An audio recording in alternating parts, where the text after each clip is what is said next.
Hey guys, this is John, and welcome to another Climbing the Rating Ladder video. I'm playing Leganes66 in a 5+5 game on chess.com. Let's go. My opponent's rated 1246 from Spain, it appears. And knight f3 is played on move 2. Let's play e6. So maybe I'll try to slip into Queen's Indian or Bogo Indian if white commits to c4. No, my opponent plays c3. Okay, let's play b6 and have this bishop occupy the long diagonal. I have not put my pawn on d5, so when I haven't done that, I generally will think about fianchettoing this bishop because it has a nice sweeping diagonal. Now we're in a London system. So white played c3 on move number 3, but then decided to bring the dark square bishop out. Now, one thing I can consider here is trying to chase down this bishop. So I'm going to go bishop e7, and perhaps, if allowed, play knight h5 on the next move. And I'm playing bishop e7 so that if white meets knight h5 with bishop g5, I will have my bishop and queen covering that square, as opposed to playing it on the previous move. So let's see how my opponent reacts. h3 would be the reaction if white wants to try to keep the dark square bishop. But white just plays bishop e2. Nothing wrong with that. But I do get to play this move now. Be advised, in playing a move like this, we are breaking one of the rules of the opening, right? Because we're moving the same piece twice. But I'm doing it for good cause. I'm doing it to try to hunt down this bishop, grab the bishop pair. So bishop g3, I could take it right away, but there's no particular rush. I could play a move like d6 as well. I've often found, guys, it's sometimes more annoying if you keep the tension for a little bit. So I think I will play d6. I'm just being mindful of this knight. There is the bishop and the queen lined up with it, but if this knight moves, at that point, I can take the bishop. So knight bd2, let's go knight d7. I'm putting the pawn on d6, so my light square bishop remains unimpeded, as opposed to putting the pawn on d5. Also nice to cover that e5 square. I like this setup for black. It's a nice flexible arrangement. Okay, h4. Now that's aggressive. This player might be an acolyte of Simon Williams. He's pushing his h-pawn. He's perhaps thinking about mating me if I castle kingside. To that, I would say bring it on. Let's do this. Let's rumble. I'm going to take his bishop now. And on f takes g3, which I'm happy to see because normally white would take with the h-pawn and they'd have this half-open h-file to work with. Now, this pawn on e3 hits my radar as being weak. So I could play knight f6 and try to hunt that down. I'm leaving myself a little bit exposed here. Maybe I should castle first, just so a move like bishop b5 doesn't come with check. Yeah, let's do that, actually. Let's castle. I'm not going to fear a pawn storm. I don't believe that's going to amount to much for white, because white's king is a question mark. Their pieces are not coordinated enough to really create problems for my king. So on a move like h5, I can play h6. Yeah, in knight g5, I like the spirit here from Leganes66, but it just doesn't stand up tactically. It's not going to work out concretely. I have this square covered twice by my bishop and my queen. A knight jump like that as well. I could even play the move h6 if winning a pawn wasn't on the table. Not to mention there's bishop takes g2 here. So this is too much of a shot in the dark, but a very instructive mistake. I see a lot of players at this rating level making this type of unsupported knight jump, especially early in the game. That's a habit you want to break yourself of if you're guilty of doing this. So let's take. We're going to triple isolate our opponent's pawns, and I'll take with the queen here after. So grab the pawn. I'm also on this, and even the G2 pawn still. So major problems for white. The only way to keep it all together is perhaps king f2. Then I can swing this knight in, maybe land it here or here in the future. I can't totally relax. Note that the h-file now is open for white. And if white plays a move like queen c2, they will be threatening mate. So we can't just start gobbling pawns and ignore everything that the opponent might try here, because he may try to attack h7.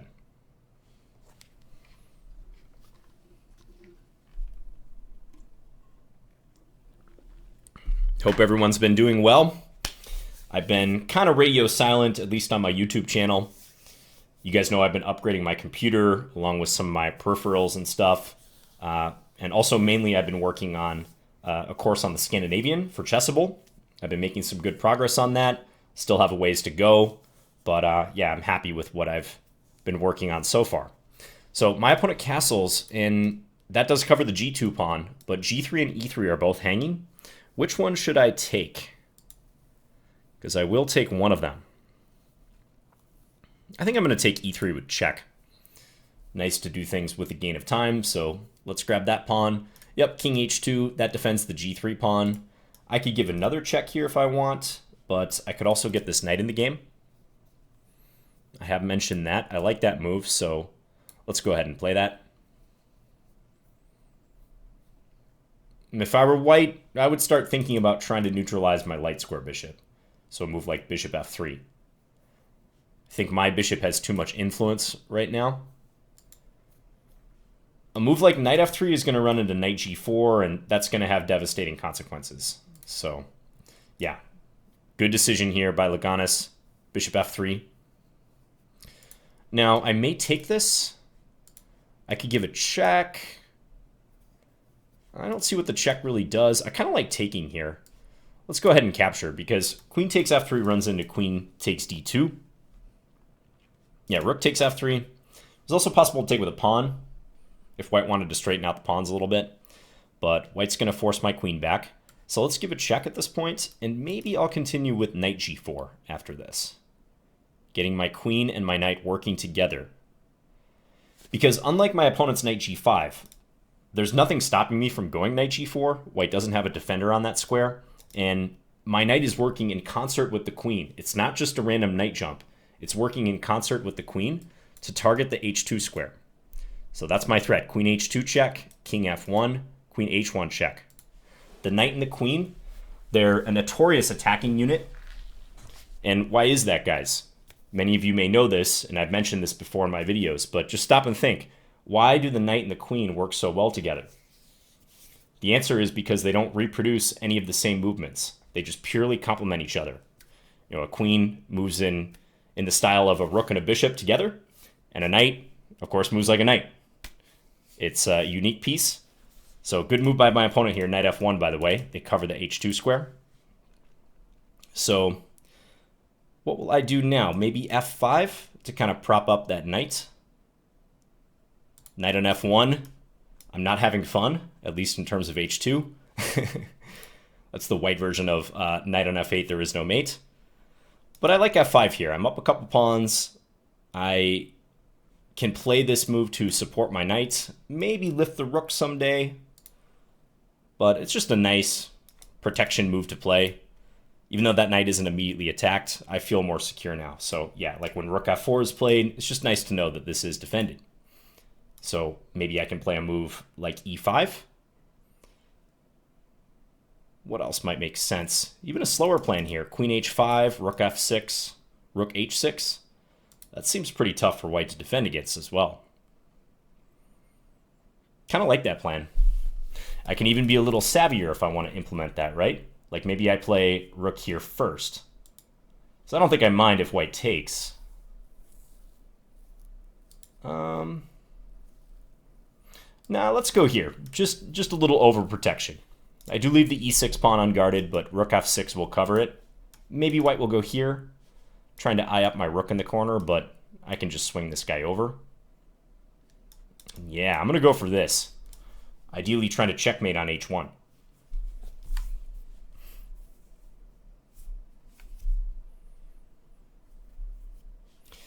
All right. So is there any way white can stir up trouble here? It's very tough. Yeah, the crux of white's issues here, aside from being down 2 pawns, are that this knight is hanging over white's head.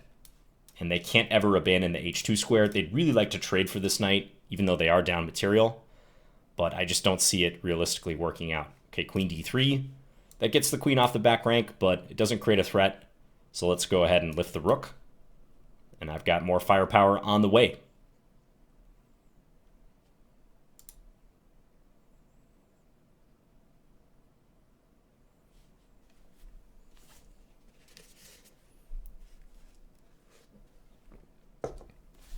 Yeah, I just don't see a defense here for white. They could always try knight e3, but it's not going to work out so well after queen h2 check, followed by queen h1. So now the rook enters in the game. Any reason not to play this here? Don't think so. I think that's going to force white to play rook takes g4. So I'm going to go for it. Again, I'm just being aware of this loose piece. This is an undefended rook. It's not participating.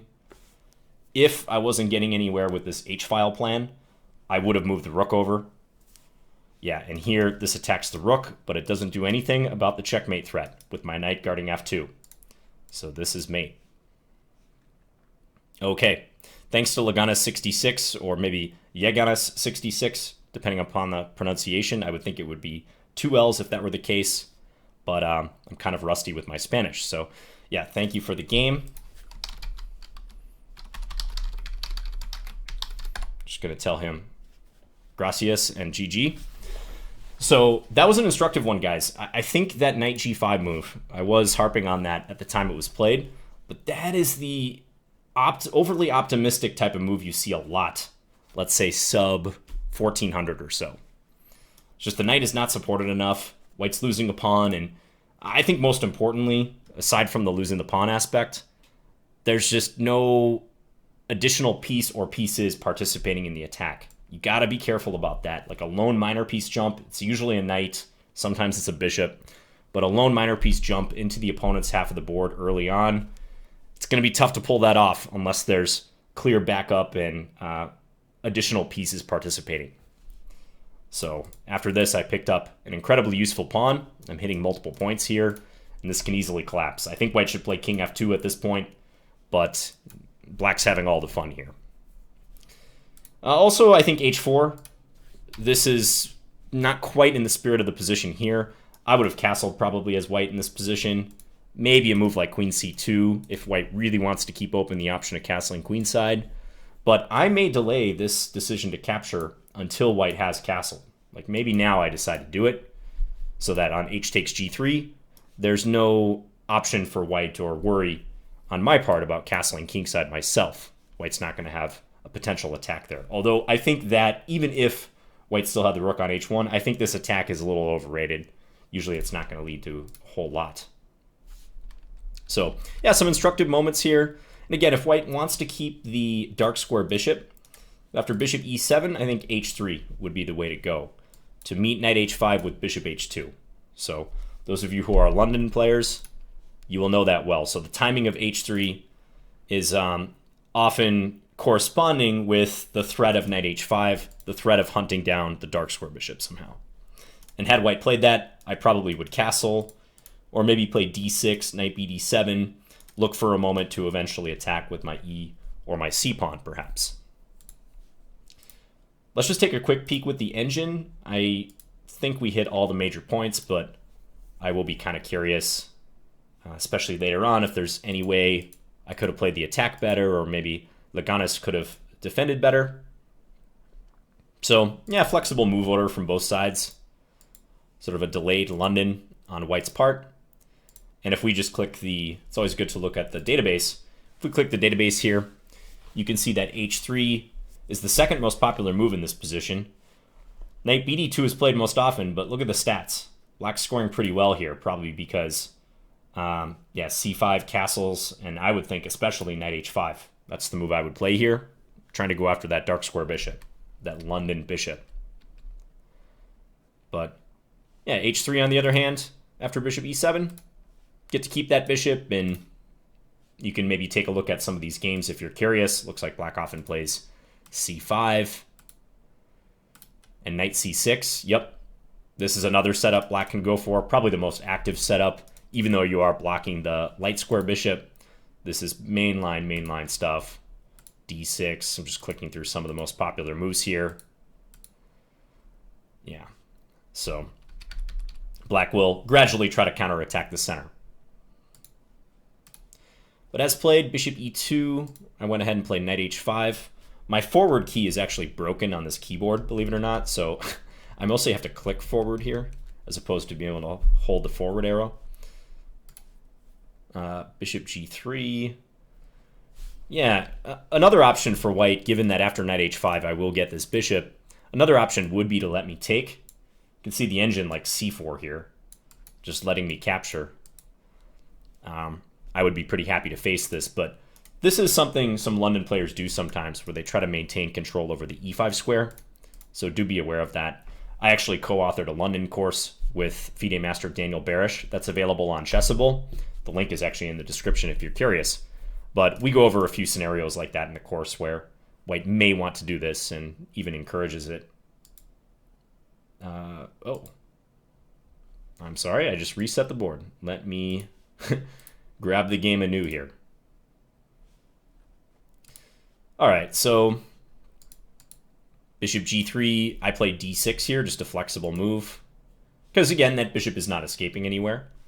I've got the h4 square covered a couple times. I did briefly look at, what would happen if this occurs and then white going after my knight on h5, but I do pick up the pawn on g2 at the end of this line, and maybe even the pawn on h2 as well. So that's not looking great for white. So knight bd2, yeah, knight d7. I just find it's kind of annoying if you delay the capture sometimes in these scenarios, and useful for you. Yeah, and h4, got to give that a dubious mark. The engine is already like in black, which I do agree with, based on me getting the bishop pair and doubling up white's pawns. It's a little bit better for black. Nothing crazy, but h4 is just not in the spirit of the position. I think you got a castle here or play some maintenance style move. Yeah, a4, bishop d3, queen c2 I mentioned. I think castling is simplest and go from there. Yeah, because now the structure is still damaged. White doesn't have the benefit of the h-file. And by taking this way away from the center, you see how white has created more pawn islands? So now this is a distinct island compared to this, where all the pawns are connected. Generally, you want fewer islands when you're playing. If white was able to play h takes g3 with this pawn on f2, white's pawns would all be connected still. Fewer islands, fewer weaknesses. Yeah, and here knight g5, just that big move I was criticizing. Not too late to castle or somehow try to shore things up. e4 is also an option. Yeah, that does look reasonable to block here. I'd probably start playing knight f6 and maybe probe. I might still try to land my knight on g4 or maybe somehow target g3 later. But knight g5. Yep, picked up a pawn here. Castles. I was mentioning king f2, but lots of good options for black. Knight f6, f5. Yeah, eventually trying to play against that king. Maybe f5, e5, f4 at some stage. This is already winning for black if I play this right. Here I picked up a pawn with check. Yep. I went knight f6 here. Whoa. This is why you review your games, guys. Rook f4. And we see the eval flash to 0.00. So for those of you who stayed around for this analysis, first of all, thank you. Again, I know from my stats, a lot of people just only watch the game. They don't watch the analysis.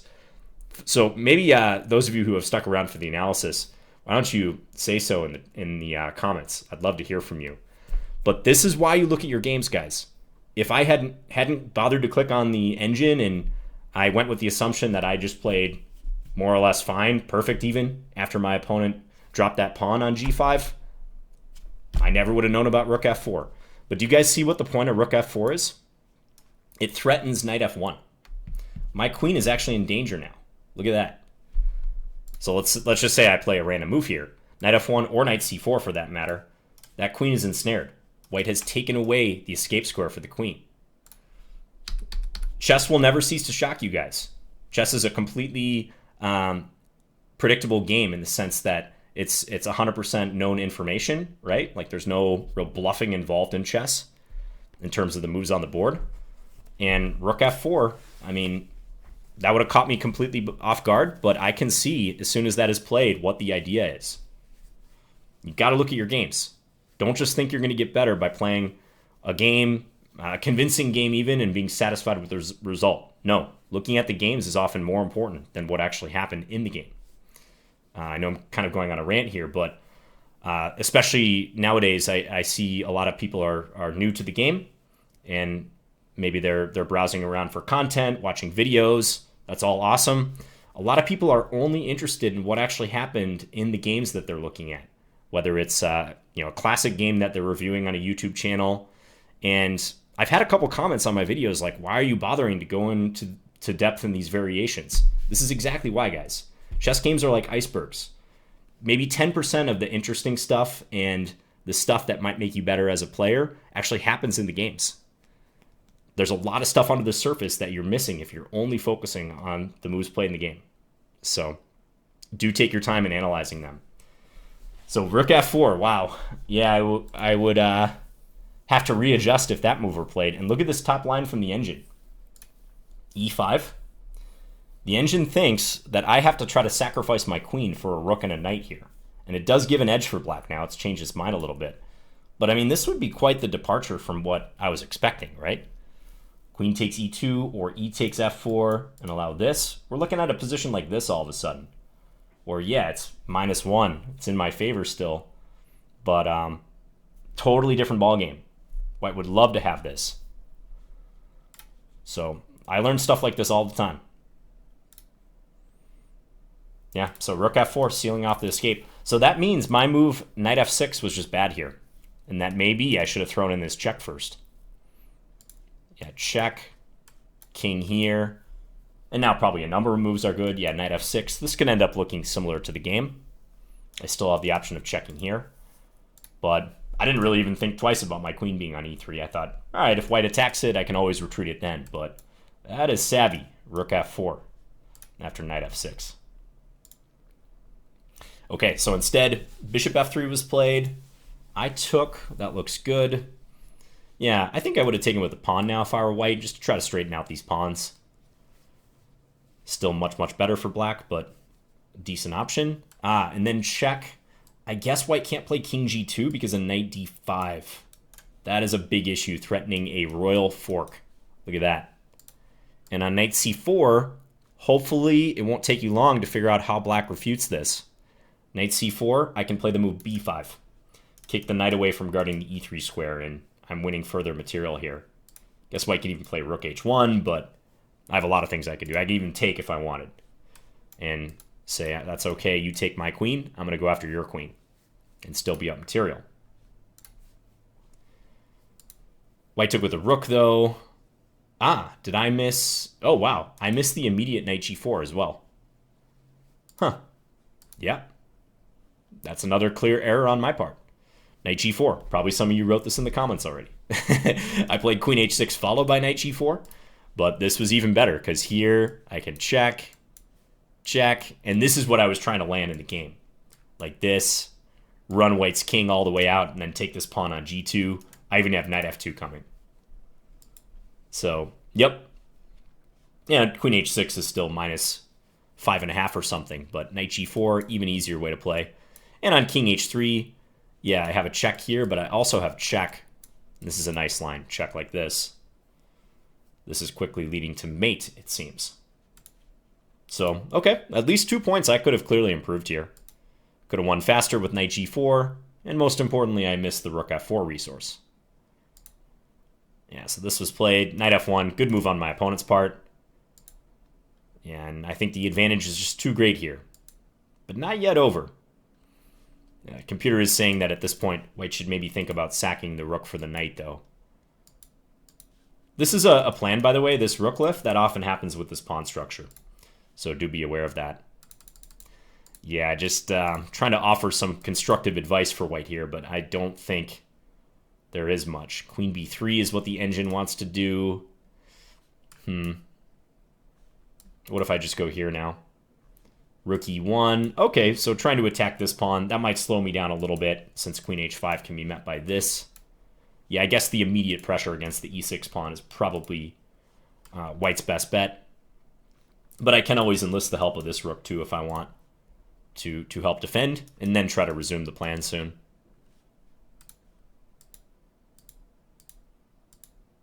Yeah, so as played, white didn't do anything to interfere with queen h1 mate. All right, instructive little game here, especially for those of you who are London players or maybe are prone to these early knight jumps.